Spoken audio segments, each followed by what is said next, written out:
ઘણા બધા લોકોને એવો પ્રશ્ન થાય કે આ 26 વર્ષની ઉંમરે શ્રીમદ ભગવદ્ ગીતા ઉપર બોલે છે, તો ઘણા બધા લોકોને એવું પણ લાગ્યું કે કદાચ ક્યાંક પહેલાંથી તૈયાર કરીને આવ્યા હશે અથવા તો યાદ કરીને આવ્યા હશે. પણ શ્રીમદ ભગવદ્ ગીતા અથવા સનાતન ધર્મનું હું જે કંઈ પણ જાણું છું એના પાછળનું રહસ્ય આજે આટલા બધા લોકો સાંભળે છે તો હું ક્લિયર કરી નાખું. કે હું જ્યારે નાનો હતો ત્યારે ઘરે એક ટીવી હતું બ્લેક એન્ડ વ્હાઇટ, અને એમાં રિમોટ નહોતું, પેલું બટન ફેરવવાનું હોય ને એનાથી આપણે ચેનલ સેટ કરતા હોઈએ અને ઉપર એન્ટેના હોય. આ બધી એ જ પેઢી બેઠી છે લગભગ મારી સામે જે એ ટાઈમમાંથી પસાર થઈ ચૂક્યા છે, કે એક જણ ઉપરથી સિગ્નલ આપે કે હા સેટ થઈ ગયું, પછી નીચે બધા જોવા બેસતા હોય. અને એ ટીવીમાં એક જ ચેનલ આવતી ને એ ચેનલ પર માત્ર રામાનંદ સાગરનું મહાભારત, શ્રી કૃષ્ણ, વિષ્ણુ પુરાણ અને સત્ય સાઈ બાબા, આટલી જ સિરિયલ્સ આવતી. એટલે એક 4-5 વર્ષના બાળકને રામાયણ કે મહાભારત શું છે એનાથી એટલો ફરક નહોતો પડતો, જેટલી એને એ મજા આવતી હતી કે પેલા 2 તીર છૂટે ને 1 તીર ગાયબ થઈ જાય, કે 2 રથ સડનલી નીચે લડાઈ કરે છે ને પછી ઉપર આકાશમાં બંને રથ જાય ને આકાશમાં યુદ્ધ જામે અને ત્યાંથી દેવતાઓ એને જોતા હોય. એટલે બાળ સહજ કુતૂહલથી મેં એ વસ્તુને જોવાનું શરૂ કરેલું. અને એ કુતૂહલ આગળ જતા ક્યારે એક જ્ઞાન પીપાસામાં ફેરવાઈ ગયું, ક્યારે મને એ નથી સમજાયું કે ક્યારે હું એને જાણવા લાગ્યો, પણ એ લગભગ વારંવાર જોયું. હમણાં લેટેસ્ટ હોટસ્ટાર પર મહાભારત આવ્યું છે ફરીથી નવું, સ્ટાર પ્લસ ને હોટસ્ટાર પર, કદાચ તમે જોયું હોય તો. એ મહાભારત નહીં તો મેં લગભગ 10 થી 12 વાર આખી સિરીઝ જોઈ હશે. એટલે દરેક વખતે જ્યારે તમે જુઓ છો, દરેક વખતે જ્યારે તમે વાંચો છો, ત્યારે એમાંથી તમે કંઈક નવો અર્થ, કંઈક નવો શબ્દ શોધો છો. પણ જ્ઞાન અને સમજણ ત્યાં નથી અટકતા. આપણે ઘણું બધું સાંભળતા હોઈએ છીએ, ઘણી બધી સભામાં જતા હોઈએ છીએ, ઘણા બધા સંતો સાથે પરિચયમાં હોઈએ છીએ, ઘણી ભક્તિ કરતા હોઈએ છીએ. પણ એક વાત કહો, તમે આજે જ્યારે એક માતા પિતાની ભૂમિકામાં છો અને તમારા બાળકને તમે ઉપદેશ આપો છો કે બેટા આમ કરવાનું, આમ નથી કરવાનું, આમ કરીએ તો વધારે સારું કહેવાય, આ કરીએ તો ખરાબ કહેવાય, એ બધું સાંભળ્યા પછી એ બાળક જે છે એનાથી તમે ક્યારે ખુશ થશો? એક, જ્યારે એ બાળક તમે કીધું છે એને ફોલો કરે છે ત્યારે, કે એ ફોલો કર્યા વગર તમે જે કહો છો એને સાંભળ્યા વગર 24 કલાક બેસીને તમારી આરતી કરે ત્યારે? 1 નંબરમાં કે 2 નંબરમાં? 1 નંબરમાં. અહીંયાથી જે કહેવાય રહ્યું છે, ગીતામાં જે કહેવાયું છે, સંતો દ્વારા જે કહેવાય છે, એ તમામથી ભગવાન અથવા સંતો ત્યારે ખુશ થશે જ્યારે એને આપણે જીવનમાં ઉતારીએ છીએ. પણ આજે ઘર સભામાં સાંભળ્યા પછી આપણે જઈને ભૂલી જઈએ અને બીજા દિવસે ફરીથી આવીને સ્વામીજીને પગે લાગીએ, તો એ ભક્તિનો ખરેખર કોઈ અર્થ નથી. જે શ્રીમદ ભગવદ્ ગીતા આપણે વાંચીએ છીએ, આપણે સાંભળીએ છીએ, એના પર પ્રવચનો સાંભળીએ છીએ, પણ એ શ્રીમદ ભગવદ્ ગીતા જે આપણને જીવન જીવતા શીખવાડે છે, એને આપણે મૃત્યુ પછી વાંચવાનો અધ્યાય બનાવી દીધો છે. જે મરી ગયું છે એને કંઈ ફરક પડવાનો નથી, જે બેઠા છે એને સાંભળવામાં ઇન્ટરેસ્ટ નથી. કારણ કે એમાં ભગવાને જેટલી પણ વસ્તુ કીધી છે, કદાચ એવું કહી શકાય કે ભગવાન વિષ્ણુએ સૂર્યનારાયણને જે બોધ આપેલો ને એ સૂર્યનારાયણ થ્રુ, મનુ થ્રુ, આપણા વૈદિક પરંપરામાં સંતો, સપ્તર્ષિઓ થ્રુ એ વૈદિક જ્ઞાન આપણા સુધી પહોંચ્યું. પણ એ પહોંચતા પહોંચતા એટલું ડાલ્યુટ થઈ ગયું હતું કે ફરીથી ભગવાન શ્રી કૃષ્ણએ એ જ જ્ઞાનને સંક્ષિપ્ત રૂપે અર્જુન દ્વારા, વાસ્તવિકતામાં તો સંજય દ્વારા આપણા સુધી પહોંચાડ્યું છે. કે એમાં તમામ વેદો, તમામ વેદાંગો, તમામ ઉપનિષદો, તમામ આરણ્યકો, તમામ પુરાણો, તમામનો રસ જે છે આપણને નીચોવી અને એક અમૃત જો આપણને આપ્યું તો શ્રીમદ ભગવદ્ ગીતા છે. એમાં કર્મયોગની વાત છે, એમાં સાંખ્ય યોગની વાત છે, એમાં ભક્તિ યોગની વાત છે. પણ આપણે જ્યારે સમજવા બેસીએ છીએ અથવા તો આપણે એને સાંભળીએ છીએ ત્યારે આપણે જીવનમાં કેટલું લઈ આવીએ છીએ એ વધારે ઇમ્પોર્ટન્ટ છે.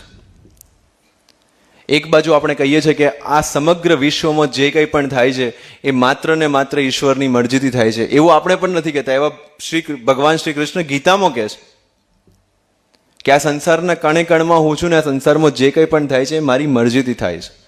અને આવું માત્ર ગીતામાં નહીં, આવું બાઇબલમાં પણ કહેવાયું છે ને આવું કુરાનમાં પણ કહેવાયું છે. તમામ ધર્મના જેટલા લોકો જે ધર્મને માને છે એ ધર્મના ઈશ્વરે એવું કીધું છે આમ તો ઈશ્વર બધાનો એક છે, પણ આપણે જો એવું માનતા હોઈએ તો પણ એ ઈશ્વરે એવું કીધું છે કે આ દુનિયામાં જે કંઈ પણ થાય છે મારી મરજીથી થાય છે.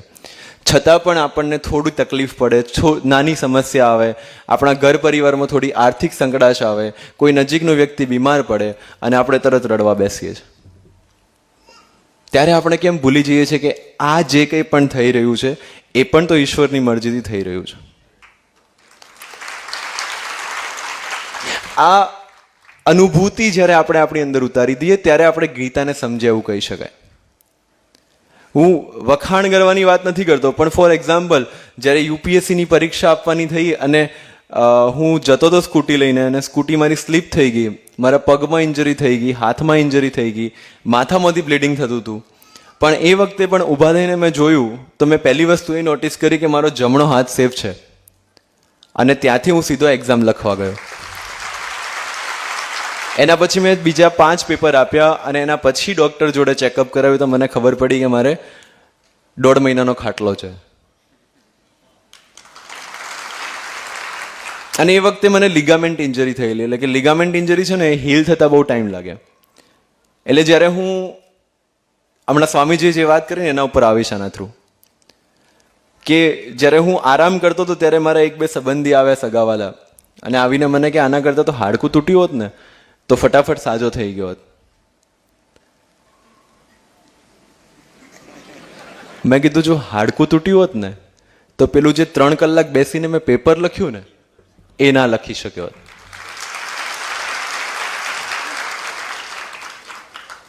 ત્યારે એ જસ્ટ એ 1.5 મહિનાનો આરામ કરીને ઊભો થયો, મેન્સનું રિઝલ્ટ આવ્યું, પાસ થઈ ગયો હતો. ઇન્ટરવ્યૂની તૈયારી માટે દિલ્હી જવાનું વિચારતો હતો, એના પહેલાં જ ઇન્ફેક્શન થઈ ગયું અને ફરીથી હોસ્પિટલ જવું પડ્યું. ફરીથી 25 દિવસ મારે હોસ્પિટલમાં કાઢવા પડ્યા અને એના જસ્ટ અઠવાડિયા પછી મારો યુપીએસસીનો ઇન્ટરવ્યૂ હતો.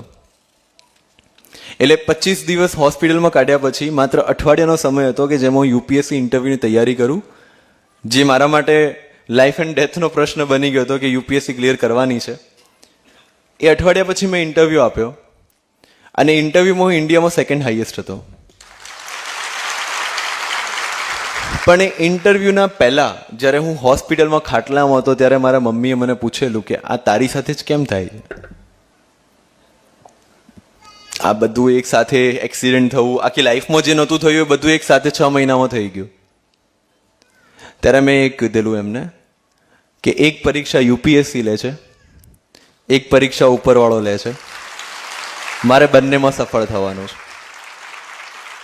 અને હું ત્યારે કરી શક્યો જ્યારે ઉપરવાળાની યોજનામાં મને પૂરેપૂરો વિશ્વાસ હતો. બાકી હું આરામથી બાનું આપીને બેસી શકતો કે હું બીમાર થઈ ગયો તો મારો એક્સિડન્ટ થઈ ગયો તો મારે એક્ઝામ નહોતી આપી શકાય એવી, એને મેં ના આપી.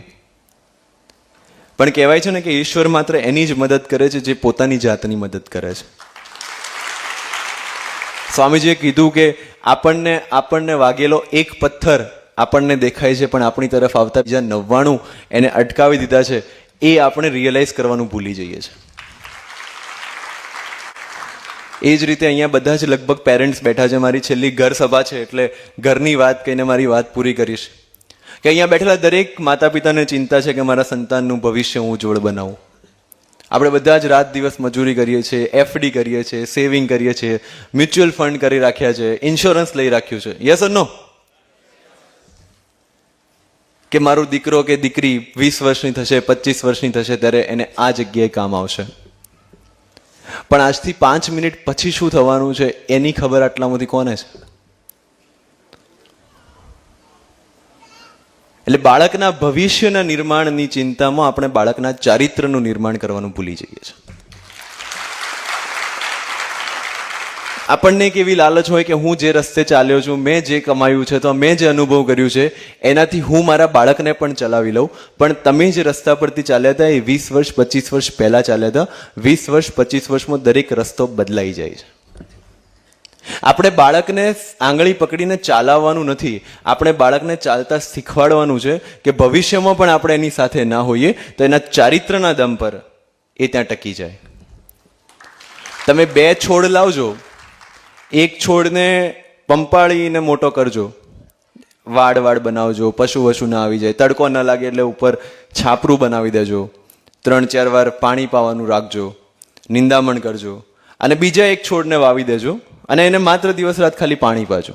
એને તડકાથી બચાવવાની જરૂર નથી, એને પવનથી બચાવવાની જરૂર નથી.